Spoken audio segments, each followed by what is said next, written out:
Retornamos com o segundo bloco do nosso Mão na Roda de hoje, conversando com o Dr. Bruno Moreira da Silva, engenheiro florestal, engenheiro civil e engenheiro de segurança do trabalho.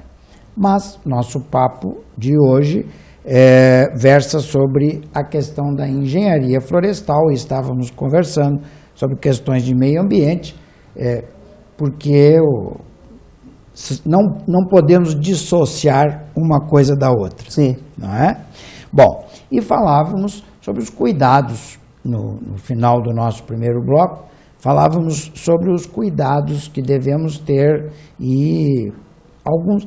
Bom, os cuidados, mas também conhecimentos, né, Bruno? Quem estiver interessado em preservar alguma área, ele deverá de procurar o conhecimento necessário através do profissional e também com o seu interesse, porque não é tão fácil assim como até você nos disse isso.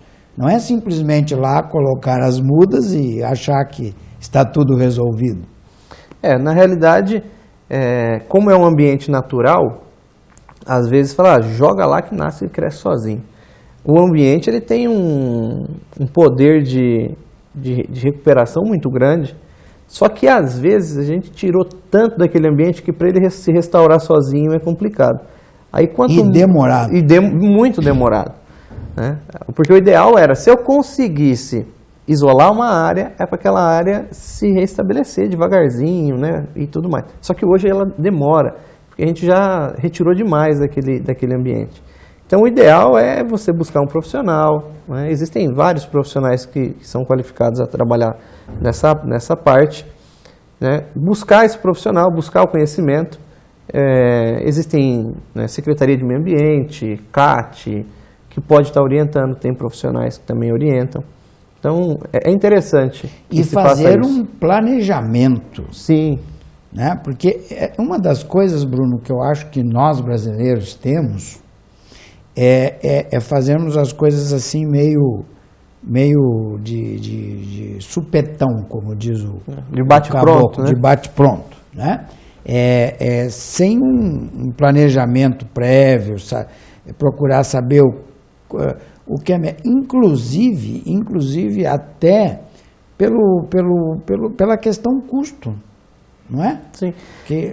Hoje, por exemplo, essa questão do planejamento ela é conhecida até pelos órgãos fiscalizadores. Uhum. Então, se você receber uma multa, uma autuação, que você tem que fazer uma recuperação de uma área, por exemplo, o órgão fiscalizador hoje, no nosso caso aqui, seria a CETESB. Ela não vai exigir que você faça esse plantio amanhã. Né? Você pode apresentar um cronograma e eles vão analisar o cronograma de atividade que vai ser feita e você vai se programar o plantio, programar o preparo, tudo certinho. Até os órgãos fiscalizadores, eles têm conhecimento, porque lá também tem vários técnicos, né? Então, os técnicos, eles entendem que é necessário esse planejamento. E para quê? Para que depois você não tenha problemas. Sim. Então, eu tenho que cumprir um planejamento, eu apresento uma proposta, um cronograma de atividade, né? Sendo aprovada, eu vou cumprir aquele programa. Nem os órgãos fiscalizadores que fazem autuações e tudo, eles exigem isso de bate-pronto, mas acaba que o brasileiro caindo nesse probleminha aí. E é por isso que eu falei na questão conhecer, procurar, claro, ter o interesse, procurar conhecer a questão, que vai ser muito importante, até porque, tendo o conhecimento dessas questões todas, ele vai colaborar muito mais para que tudo dê certo, porque afinal é a propriedade dele. Sim. Alguns, né, eles enxergam que aquilo é uma despesa. Sim. Mas na realidade a terra, né, a terra não vai acabar se você cuidar dela bem. Você vai ter essa terra por muito tempo. E é interessante que você preserve a sua terra. Nós, às vezes, falamos assim, mas você não está ligado diretamente à área de produção agrícola e tudo. Mas é entendido que você necessita da produção agrícola, necessita da pecuária. O produtor, nossa região não tem produtores que atuam diretamente na área florestal. Mas que você faça cumprir a legislação, pelo menos daquilo que é necessário. Você não vai estar só ajudando e cumprindo a legislação. Você vai estar fazendo com que a sua propriedade seja correta, você vai estar contribuindo para o meio ambiente de forma geral e vai estar contribuindo com as gerações e até para um filho que vai ser o futuro dono daquela propriedade. Então você vai deixar uma propriedade que não está, né, com grandes problemas. Se você pegar uma propriedade hoje com grandes focos de erosão, quanto de hora máquina você não gasta para consertar aquilo? Às vezes se torna até inviável. Com o estrago dos cursos Isso. de água, né? Assoreamento. Então, né, você preservar e a propriedade... até desaparecimento, muitas vezes. Algumas nascentes, né? Isso é a parte de poluição que você não tem. Nós temos o córrego Afonso XIII. No decorrer do córrego, você tem várias nascentes que a água é limpa. Ela não percorre 2 metros e já cai no curso que está totalmente contaminado. Então, se a gente conseguir melhorar isso, eu não estou melhorando só minha propriedade, não estou fugindo, não estou somente cumprindo a legislação para não tomar multa. Na realidade, eu vejo que a multa é o menor dos problemas. O maior dos problemas é algo que você não vai conseguir recuperar depois. Porque uma multa, por mais cara que seja, você consegue pagar. A recuperação nem sempre é possível. E o interessante, você falando, eu assim imagino várias propriedades. Na verdade, são propriedades, vamos dizer, a gente pode considerar como uma família. E se eu não cuido, eu estou prejudicando a mim mesmo e ao meu vizinho que vem ajusante do meu curso d'água, por exemplo. Eu estarei prejudicando, eu acabando com a minha nascente, eu estarei acabando com a água também no meu vizinho. Sim, porque na realidade ali as propriedades são uma comunidade, né? Tanto comunidade. Que eu vou fazer uma aplicação de um produto, eu tenho que tomar cuidado, se não vai ter deriva no produto do vizinho. Às vezes a minha cultura não é tão... Ela é mais resistente do vizinho, não. Aí eu acabo com a cultura do vizinho. Isso depois cai na esfera judicial, né? Então eu tenho que tomar cuidado. Eu faço todo o acero da minha propriedade, faço toda a curva de nível, tudo certinho. O vizinho não. Aí a água dele vem e estoura a minha propriedade, causa erosão. Isso daí pode chegar à esfera judicial. Sim. E qual é o problema? O problema é chegar na esfera judicial? Sim, é um problema. Esse é o menor dos males. Só que na realidade é um problema a ser resolvido. O problema é você ter pontos de degradação gigantescos, né? E eu não vou ter como depois a condição de recuperar isso. Então é bom a gente tomar cuidado. A adequação da propriedade em questão do ambiente pode custar, sim, e custa dinheiro, não tem como não custar. Mas é interessante que o produtor, o proprietário, ele queira, pelo menos aos poucos, ir melhorando. Se ele começar aos poucos, é muito melhor do que ele não fazer nada. Sim, e é como você disse, muitas vezes não vai ser, talvez ele tenha o prazer, o orgulho de ter iniciado um trabalho, mas quem vai usufruir com mais, vamos dizer assim, intensidade vão ser os seus filhos, seus netos, ou Sim. aqueles os seus descendentes, enfim. Não é?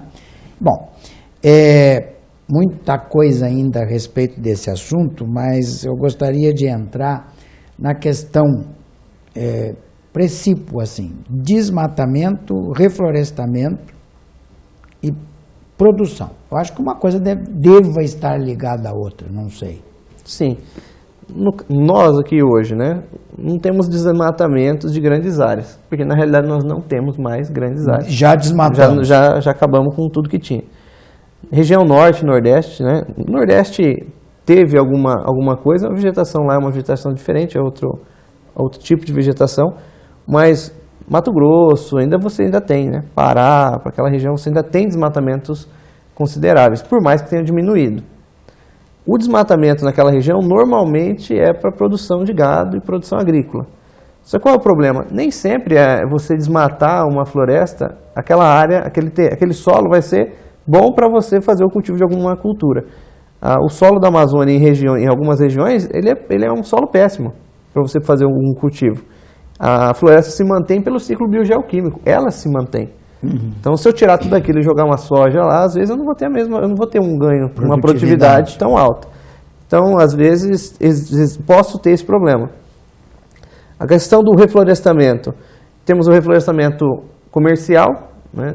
No estado de São Paulo, região de Bauru, Lençóis Paulista, né? Agudos, ali você tem grandes empresas né, Duratex e outras empresas que você tem ali que trabalham com a parte de papel e celulose. É uma área muito interessante de ser trabalhada e normalmente é eucalipto que é o plantio, que é a cultura a ser plantada. Temos na região do Paraná também eucalipto, pinos. Então nós somos aqui grandes no produtores. Mato Grosso do Sul, Isso. Três Lagoas. Daqui de Tupã, no caso, seguindo o Mato Grosso do Sul, né, passando a divisa, aí a gente já tem um polo florestal ali em Três Lagoas, Ribas, aquela região ali você já tem uma grande produtividade. Ali você tem as grandes empresas, né? Você tem Fibria, tem a Eldorado, que são as maiores produtores de papel e celulose. Ali você tem um grande volume porque é uma região que tem clima favorável e solo favorável. Então você consegue ter uma alta produtividade de madeira. Nossa região também seria muito, muito produtiva. A madeira aqui não seria algo, né, diferente. Nós temos um clima até considerável, mas a gente tem outras culturas aqui, como por exemplo a cana, e para não ter essa briga, né, então acaba se criando essas áreas se aí. faz um tipo de um acordo. Um acordo de cavalheiros aí, né? Bom, mas a técnica do reflorestamento, ela é um pouco diferente daquilo que você nos explicou no primeiro bloco, ou não? No plantio comercial? O plantio comercial, ele já visa diretamente a produção. É como se fosse um cultivo, né, mais próximo do cultivo agrícola. Você já tem adubação em cima dessas plantas, você já vai fazer... não que no plantio natural você não faça adubação, mas chega um ponto que você não mexe mais com isso. Precisa mais. Agora, no comercial, não. Então, eu vou ter um ciclo de 7 anos de eucalipto, então eu vou ter as adubações, eu vou ter o preparo de solo, vou ter a adubação, vou ter né, uma sequência para depois fazer o corte. Aí vai depender do uso da madeira, né? Então, a escolha da espécie, que tipo de madeira que eu vou fazer, que eu vou plantar, se eu vou fazer o uso da madeira para móveis, para papel e celulose, o que eu vou fazer com essa madeira? Aí eu vou saber as espécies adequadas. É um processo que você pode utilizar um pouco mais, mais mecanizado. O reflorestamento em áreas naturais, se tem uma mecanização, mas é um pouco menor. Você pode mecanizar mais o processo de plantio no caso do eucalipto. Algumas limitantes no processo no caso de florestamento aí, é a questão de normas, né? Então eu tenho até plantadoras de eucalipto. Só que às vezes algumas delas eu tenho a necessidade de ter um trabalhador em cima da máquina. E conforme a NR31 eu já não posso ter esse trabalhador. Então aí eu faço um plantio manual, mas é um plantio em ampla escala, grande escala. É muito rápido, são muitas pessoas trabalhando, né? Então você planta aí 1, 2, 3 hectares assim num dia, muito fácil. O volume de plantio é muito alto. Tá. E mas assim, porque você falou que haveria uma série de necessidades para esse cuidado de meio ambiente e tal, né? Quando queremos um reflorestamento natural. E no reflorestamento de pinos, eucalipto, seja lá, nós temos teca também, né? A teca, falar nisso, a teca desapareceu, pouco se fala na teca. Então, a teca ela veio mais para o setor moveleiro, né? Então ela veio assim como uma grande alternativa para móveis, né? A indústria naval? Ela é uma madeira de alta densidade, né? Então ela é uma madeira muito boa, a madeira. Só que eu não sei o que aconteceu com os produtores, se teve alguma quebra no meio do processo ou alguma perca de questão financeira mesmo dessa madeira. E madeiras para esse tipo de coisa, né?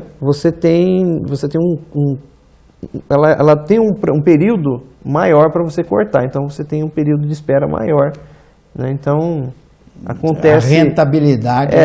Ela tem uma rentabilidade alta, mas você também tem que esperar um pouco mais. Então, às vezes, pode ter tido algum problema. Com certeza, em alguma região, deve estar tendo alguma comercialização ainda disso. Mas é que, como aqui na região a gente não tem, né? Eu não estou muito ligado diretamente a essa parte da teca. A título de curiosidade, nós temos eucalipto é o campeão na nossa região. Nossa região, sim. alguma coisa ainda de pinos? Poucos, mais ornamental. Alguns plantam, mas comercialmente difícil. Depois o que vem? A seringueira? Seringueira. Seringueira a gente tem bastante. Tá. Né? Principalmente na região mais ao norte do estado. Sim. E a gente tem alguns produtores aqui, né? Sim. São pequenos, mas a gente tem alguns produtores. Às vezes eu não tenho a estatística disso, né? Mas aqui eucalipto e pinos e seringueira seriam as espécies arbóreas que mais seriam cultivadas aqui. Aqui próximo a nós, andando aqui na 294, a gente percebe que tem algumas pequenas áreas plantadas com eucalipto que muitos estão completamente secos. O que aconteceu? Então, o nosso solo aqui na nossa região, ele tem muita deficiência de alguns micronutrientes, né? Boro, zinco, alguma coisa assim, ele tem alguma deficiência. E pode ser por algum tipo de doença ou por deficiência nutricional. Aí teria que ver, né? Pode acontecer esses dois fatos, para poder ela estar secando. Assim. E a gente vê que são determinadas áreas mesmo. Às vezes a gente vê um lote com uma centena de árvores. Aqui perto mesmo do posto da Polícia Rodoviária, você andando à direita, a gente vê uma série de um número bom de árvores secas. E mais adiante, outro lote, normalzinho, bonito. Então, ali, dá para se notar que aquela ponta é uma área que era uma terra mais dura, né? Eu acredito que ali seja mais por questão de deficiência nutricional. Nutricional ali. Uma questão de chuva, alguma coisa nesse sentido. Porque assim, quando você tem blocos, então quer dizer que é voltado à parte de nutrição. Quando eu tenho uma doença, uma praga, se for um plantio, por exemplo, de clone, ela já afeta todos, porque todos têm a mesma genética. Então aí dá para poder ter uma ideia, né? Sim. Bom, alguma possibilidade disso, então. Sim. Né? No caso nosso, quando vai se recomendar a adubação para eucalipto aqui, você faz a adubação, né, NPK, por exemplo, nitrogênio, fósforo, potássio, mais boro, mais zinco. Então eu tenho que ter esses micronutrientes que nós temos deficiência. E no caso, a deficiência de boro no eucalipto, ela já causa quebra do ponteiro. Então ele está crescendo bonitinho, aí queima o ponteiro. Aí ele tem que vir de novo, aí atrasa o crescimento e tudo mais. A cássia, ela é parente do eucalipto? A cássia... Existe a acácia ornamental e lá no sul, eu não sei se ainda se produz muito, mas os curtumes usavam muito tanino. Então tinha a acácia negra, da qual era produzido o tanino. Grandes plantações. Então, naquela região de Santa Cruz ali. O eucalipto, a relação da acácia, não sei diretamente, porque o eucalipto ele não é daqui, né? O eucalipto ele é nativo da Austrália, né? Que veio. Eu acho que a acácia também deve vir de lá. Então a acácia eu já não tenho conhecimento dessa espécie. No caso do eucalipto, eu tenho milhares de espécies, né? Alguns, todos eles são do gênero da espécie Eucalyptus, na maioria. O eucalipto limão, que é o Citriodora, ele teve uma alteração na nomenclatura. Aquele cheiroso? É, o cheiroso. Ele teve uma alteração. Mas essa relação entre as duas espécies, assim, Não, eu falei porque no Rio Grande do Sul tem enormes áreas produtoras desta árvore aí, e ela é parecida com o eucalipto. Não, eu acho que ela pende mais para o lado do pinus. Entendi. Ela é uma árvore só que não dá tão alta. Ela não é tão alta quanto o pinus quando está plenamente desenvolvido. Sim. Mas dali a casca da madeira devem dar outros destinos, mas se usa para o tanino a casca, exclusivamente a casca da acácia. Sim, o tanino que é adstringente, né? Isso, que aí é usado para curtir o couro, né? Que eu acho que até tá meio em desuso, porque hoje é mais processos químicos, né? Que não deixava de ser um processo químico, só que agora provavelmente com produtos mais sintéticos. Né? Bom, mas não podemos deixar de falar, Bruno, da questão da arborização urbana, que eu acho que talvez de maior interesse de quem esteja nos assistindo, porque estamos falando para uma população basicamente urbana. A arborização urbana, quais as questões e quais os grandes problemas, como que temos que enfrentar isso nos nossos dias? Hoje, né, a questão do desenvolvimento urbano em si, a legislação ela está ajudando os profissionais até da área não só da engenharia florestal, mas em relação à arborização urbana. Por quê? Todo município hoje, ele obrigatoriamente tem que ter em seus novos empreendimentos, por exemplo, parcelamentos de solo, eu tenho que ter uma área verde de 20% do loteamento, coisa que antes eu não tinha. E eu tenho que apresentar junto ao órgão, que no caso é o Grapoab, que depois ele divide essa documentação, vem parte para a CETESB analisar.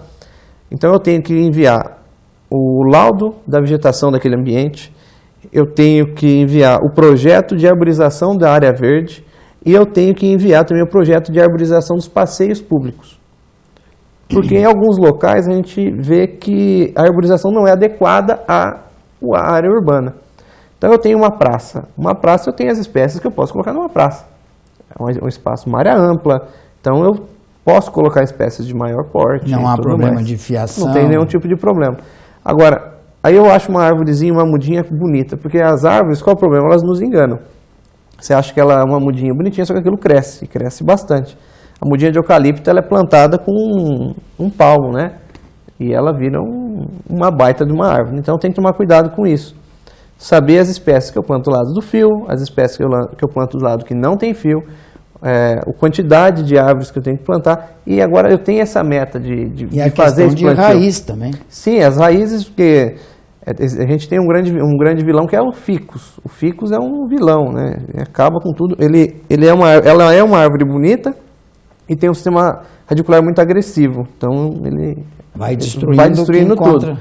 Então, e depois é complicado para você, né? Tem todo aquele trabalho para cortar, tirar e tudo mais. E eu tenho que ter uma autorização também para poder fazer o corte disso. Então, hoje, os municípios eles estão tentando melhorar a arborização em alguns locais, alguns municípios, né? E os novos empreendimentos, eles já têm essa obrigatoriedade. Aí fala, mas alguns não cumprem. Não cumprem, mas vão cumprir, porque existe uma fiscalização. Então, eu vendi um lote, eu fiz um loteamento, eu tenho 20% ali que obrigatoriamente é para a área verde. Com isso, eu tenho uma melhora. Um microclima, Sim. Eu tenho uma melhora. Né? E o meio ambiente agradece. E o meio ambiente agradece. Eu não cheguei a fazer isso aqui em Tupã.